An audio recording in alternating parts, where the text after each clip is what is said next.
With the roar of the Irish Sea in the background, Mr. President, BGS members, ladies and gentlemen, a very warm welcome to the Henderson farm, Kilkeel, County Down, in the foothills of the Mournes, and as you will hear, has a unique history. Hello everyone and welcome to Seafields Farm. My name is James Henderson. I'm a beef and sheep farmer, and we live here in the southeast corner of Northern Ireland, just 2 miles south of the fishing village of Kilkeel. I farm with my wife Brenda, and also our son Scott is home now on the farm with us. It's a family farm, and we've been here now for 4 generations. The farm itself was a small farm. We're situated down in the kingdom of Mourne. We're surrounded by dry stone walls just from the foothills of the Mourne. Our farm was also dry stone walls, but they're very much of a different kind. In the early 1940s, my grandfather lost some of the farm to the Air Ministry when they vested land in the area to create a Greencastle airfield. Indeed, most of 40 farms in our area were vested. They lost not only their land but their homes as well in the construction of the airfield. During that time, the RAF were here initially, and then in 1943 the United States Army Air Force came, and they were here then to the end of the war. It was used for both gunnery and bombing training, and we had visits during the war. I say we, I wasn't born, but they had visits during the war from both General Patton and General Eisenhower were here. After the war was over in 1945, the Air Ministry then took charge again, and it was in their possession to 1960. My grandfather rented the grazing rights off the whole large plot of the airfield, and then in 1960 the land was sold off by the Air Ministry. Those who had been displaced had the first option of returning, but for many they had no home to return to. They had no field boundaries. They had only maybe 15 acres at most, and a whole generation had moved on and they had no interest. So that then meant that for our family, my grandparents took the opportunity and purchased some of the land that was adjacent to the farm, and that is now the family farm, which runs to about 60 hectares. Out of the fields, the 25 fields that we farm, there were 22 of those were part of the airfield.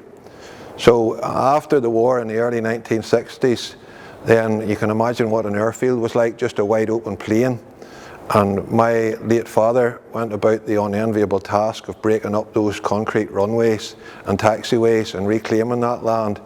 And we have we'd probably most of 30 acres of concrete on the farm, and he used that to construct close to 12,000 yards of concrete boundaries with those slabs. They provide tremendous shelter for us here. We're a very exposed area, and that has been a big help to us. It's made my job much easier, in that all I have to do then is to improve the fertility of that land and produce beef and lamb as effectively or efficiently as I can.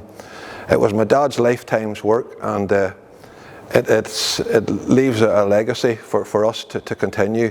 Well, we're situated right down along the Irish Sea coast.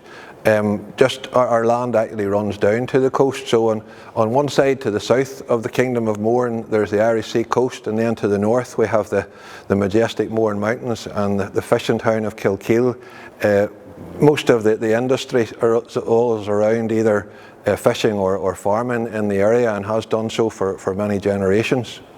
Right, well, on the 60 hectares that we're farming, we have 2 main enterprises. We have a lowland sheep flock, which are lambing down in mid-March, about 250 ewes and their ewe lambs, and we also have a dairy calf to beef enterprise. Calves are bought in the autumn and finished at 2-year-old.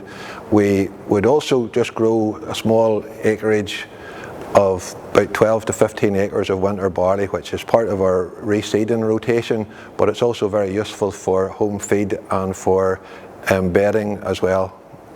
Well, our soil would be a light sandy soil. We're sitting on sand and gravel. We're just being along the sea coast. We're very prone to drought. probably low indexes when it comes to fertility wise. I'd say the annual rainfall is probably somewhere in the region of 700 millimetres. Where we need the rain, sometimes we don't get it as much as maybe others who don't need it, but we like to see plenty of rain during the summertime. Maybe not everybody does, but down here we do. Well, we're trying to focus producing our beef and lamb as efficiently as we can, and that is to maximise our output through grass and to grow the grass and utilise it as efficiently therefore as we can. Firstly, the lamb goes through our local producer group, Strangford Down, into Linden Foods, and they're going into the Tesco Sustainable Lamb Group. We've been involved in that now for the last 6 years. There are advantages and disadvantages with it, but we're sticking with it at the moment. And then our cattle are finished through to beef, and they go to the local meat plant here as well in a different producer group, and that has worked well for us too. Well, we have about 250 lowland ewes. They're lambing down in mid-March, and then we breed the ewe lambs as well. There's about 70 of them as replacements. Had pretty much a closed flock for the last almost 33 years now, with the exception of buying in breeding rams each season, and we breed our own replacements. The last few years it's been a crisscross between Rouge and Texel, and then they have been put to the Primera. We had in the past in our breeding side been using some Blueface Leicester and Blue Domain, but we're settled at the moment with a Texel cross Rouge to the Primera. Ever since EID came in, we purchased an EID recorder and software attached to it, and we've been working with that in our ewe flock, and then recording information through that whole system, and it's been very useful and helpful to try and make that enterprise more efficient. I suppose initially we looked on mothering ability, but this last time now we've been focusing on 8-week weights on the ewes. On the bowl print we have the ewe, and below are our two lambs. We move across to the right and we have the sire, and then start date, that's the date of birth. And then the date that they were weighed at for 8 weeks was the 6th of May. The start weight was their birth weight. We don't weigh every lamb, but we have a guesstimate there. And then the weight on the 6th of May is recorded as the end weight. And then the most important figures are the daily live weight gain for those lamb between times. And the bold print is for each ewe and the performance there, average of her two lambs. And that's a very important sheet for us whenever we're selecting our replacements for the incoming year. You'll notice there as well then, and we've highlighted two ewes that have both been sired. The lambs have both been sired by the same ram. One has down at 0.24, 240 grams a day, and another one was up at 410 grams. We had a weight range of between 230 and 460, but if you take those two sheep, both put to the same ram, and yet there's a considerable difference there. We're selecting our replacements from those who are above 350 grams, and that then has given us those milky sheep who are going to breed replacements for future generations. Right, well, ewes go to the ram early October, and then our ewe lambs are bred from the month of November on. We don't have any housing on a permanent basis. They're housed in some of the calf housing just for lambing purposes. We feed them outside in fields that are maybe going to be reseeded the following year. We're lambing down there in the month of March really is when the main ewe flock are lambing, and hopefully weather permitting they're out within a couple of days as soon as possible, just to keep disease at bay within the house, and that has worked well. Those Primera rams have worked well for us because they're a little bit hardier than some of continental breeds that we've used in the past, and they seem to work well with that Texel Rouge cross ewe.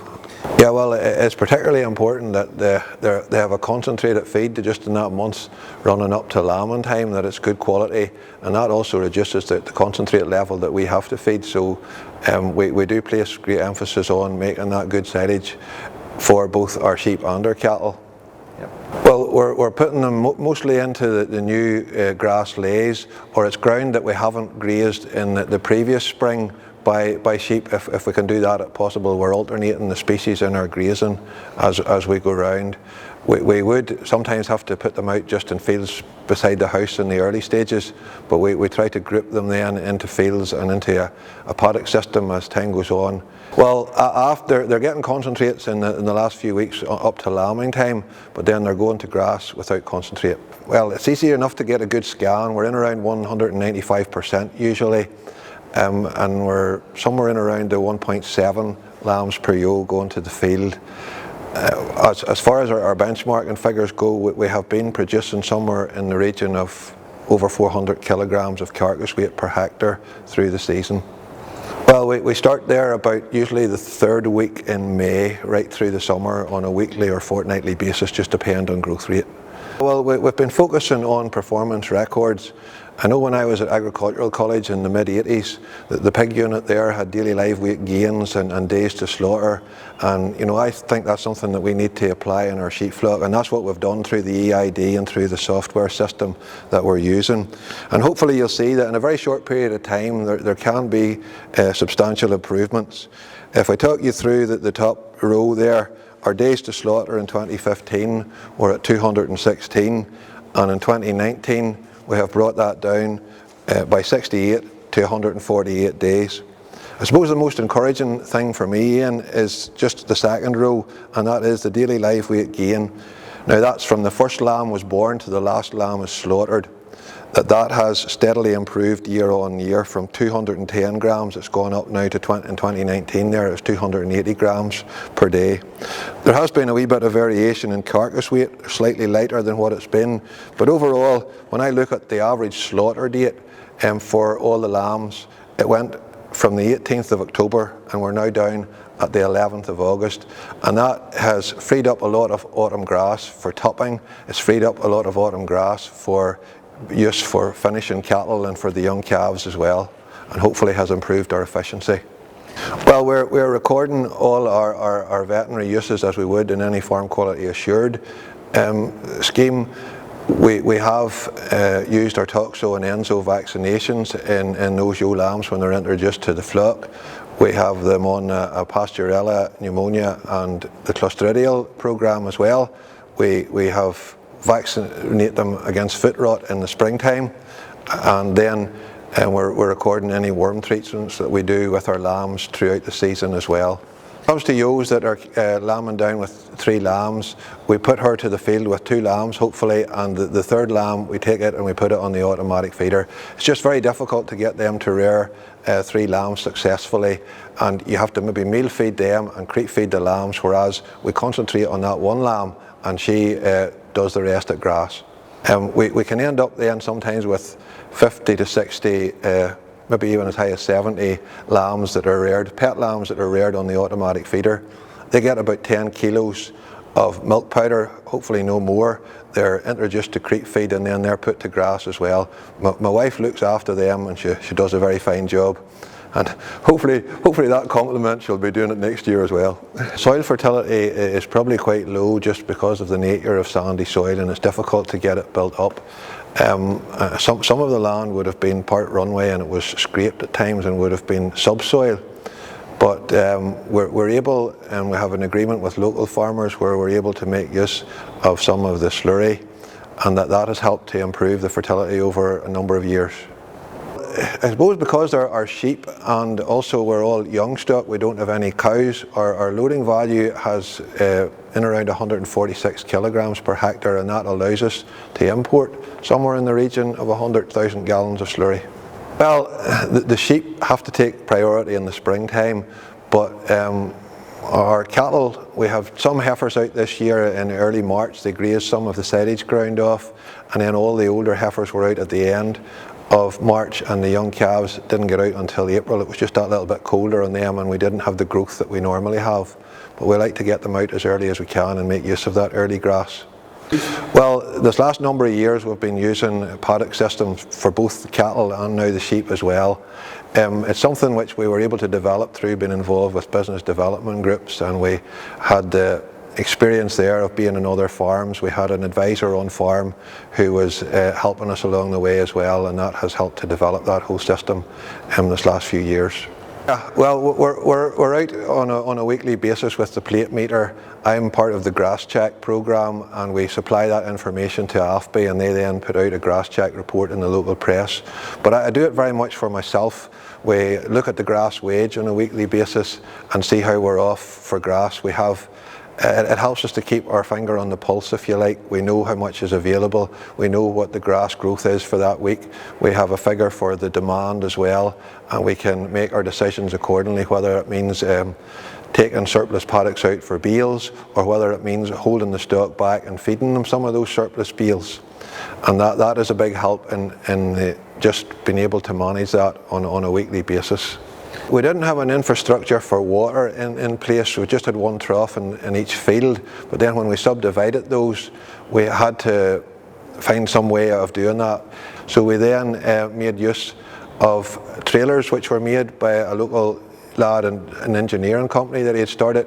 We have cubes on the trailer, and they're supplied with a gravity flow, and there's a hydraulic ram which lifts the trough, and we move it along with the cattle. It's very straightforward. We just take the tractor with us, and when they move, we move the trough and we place it in a different place each time, and that reduces sward damage, and it means we have extra flexibility when it comes to splitting paddocks. If we happen to be pre-mowing our grass, we can then subdivide and set the trailer just about anywhere.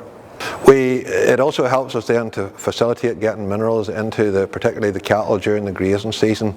In the Mourne area, we'd be probably quite prone to selenium deficiency, so we have mineral tablets in the water which contain cobalt, selenium, iodine and copper, and we found that's been a big help in performance and just general health of the cattle and the young calves at grass. We have used the EID very successfully in our sheep enterprise, and that has helped a whole lot in the selection of breeding. But we've also then introduced it as well to the cattle enterprise. We bought small button tags. We matched those tags up with the ear tags in the cattle, and that has helped when it comes to weighing.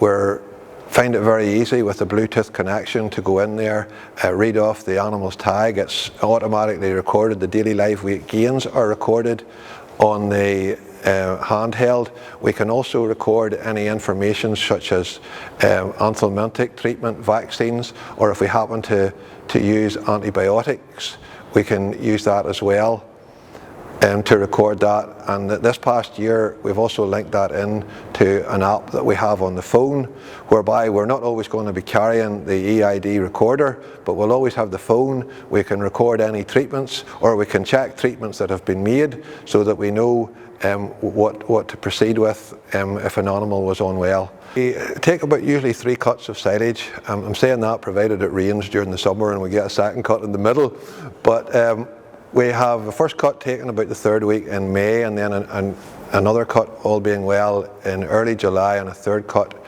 in the end of August times.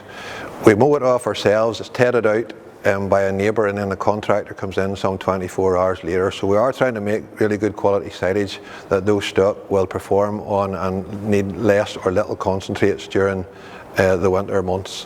We make use of pre-mowing of grass, and it's something we've just come to learn to adopt over this last few years with the paddock system. I find after the first couple of grazings, or maybe 3, that the swards aren't grazed out just as cleanly as we would like, and there's quite a bit of refused grass there, and it can be frustrating when you grow the grass and it's not actually utilised by the stock.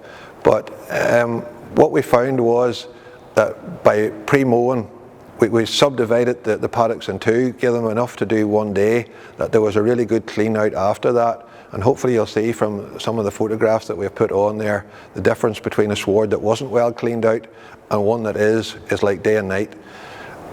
We're finding, even with that, very good growth rates. Our calves last year, on that combination of pre-mowing on every other rotation, they were still doing 0.99 of a kilo at grass during the summer months, so it is working very well for us.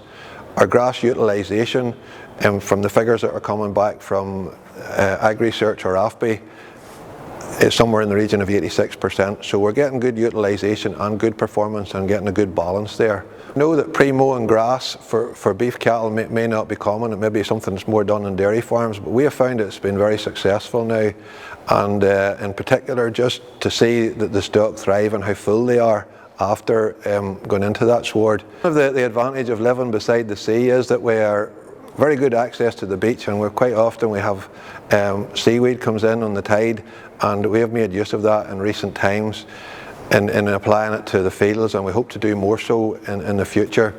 It's quite high in potassium and iodine and calcium, and I would hope to plough that in as a mulch to improve the organic matter in the soil, to improve the water and nutrient retention ability as well, and just to improve the fertility. We're reseeding, a lot of it's based on the figures that we're getting back from our grass measuring. We look at those paddocks that are underperforming and we identify them. We take them out and plough them in the autumn, winter barley, or sometimes we put in forage rape, which is used for grazing for lambs, and then there's an autumn reseed which follows. We're using a predominantly diploid sward. I know that may not be what most people would use on dry sandy ground, but we have found that it's a good dense sward of grass and it stands a lot of grazing, and we're very pleased with it. Yeah, well, we've also introduced red clover in recent years, and the aim of that is to grow a high protein crop cheaply that we can then feed to the young calves in their first winter, and it seems to be working very well. Well, we have a dairy calf to beef enterprise, and it has been focused on just trying to maximise our growth from grass and production of beef from a grass-based system. We buy in approximately 90 dairy origin calves in the autumn time, usually October and November. They're coming in as Belgian Blue, Limousin, with a few Angus and a few Hereford. And the aim is to have them ready then to go to grass in the springtime. We rear them from 2 to 3 weeks of age. They're weaned about 90 to 100 kilos when they're eating about a kilo a meal in the day. And then they're going on to that red clover silage. Last year, over the winter, we had done 0.89 of a kilo with those calves, and that was with a maximum of 2 kilos a meal. From 12 weeks to 16 weeks of age, we're transferring them over to our home mix, our barley-based ration. I suppose the idea of the red clover being brought in is to reduce the protein content in that mix, and that will hopefully cheapen it as well. During that first winter, within 24 hours of them arriving, we have them treated with a pneumonia vaccine, and then within the first week we have another vaccine for IBR as well, and obviously during that time as well they're dehorned.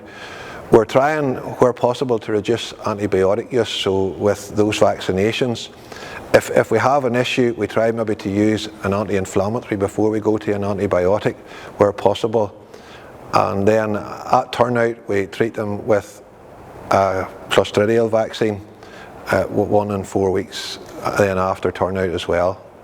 Both the calves and the older cattle are going into 2-day paddocks, and we're looking for the calves to be putting on somewhere in the region of 0.9 of a kilo a day at grass, and that's grass alone, over the grazing season. We're hoping for a minimum of 200 kilos of live weight, and they would be going in to cover somewhere in the region of 3,000 kilograms of dry matter per hectare, as would the cattle, and coming out then somewhere around 1,700 kilograms, about 4 centimetres of the grass sward left. We want to graze it out good and tight, especially in the springtime, so as we get a good clean sward and a good clean base, so that then we can see the benefit of that throughout the grazing season.